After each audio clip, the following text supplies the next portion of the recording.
Yo everyone! Welcome to my channel with the latest crypto news.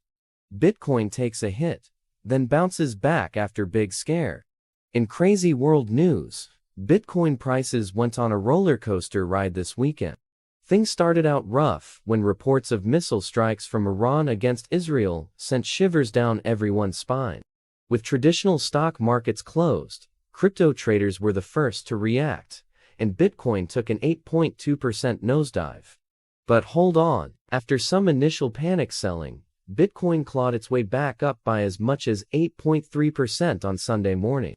Apparently, even a potential war in the Middle East can't keep a good crypto down for long. Binance drama continues. Remember that Binance exec who escaped custody in Nigeria? Well, looks like they found him chilling in Kenya. Nigerian authorities are trying to get him back to face charges of currency manipulation. This whole Binance situation is getting wilder by the day. Ex-Amazon engineer nabs jail time for crypto heist. A former Amazon security engineer is behind bars after stealing a cool $12 million from two DeFi exchanges. Seems like this guy thought he could pull a fast one on the world of decentralized finance, but justice caught up with him.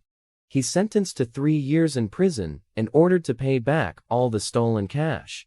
And finally, here are your crypto market movers. Bitcoin is down 5% today, sitting at around 64100. Ethereum is down even further, dropping 7.5% to $3,032.26. That's all for today. If you enjoyed this video, smash that like button and subscribe for more crypto news. And let me know in the comments below, what do you think about Bitcoin's wild ride this weekend?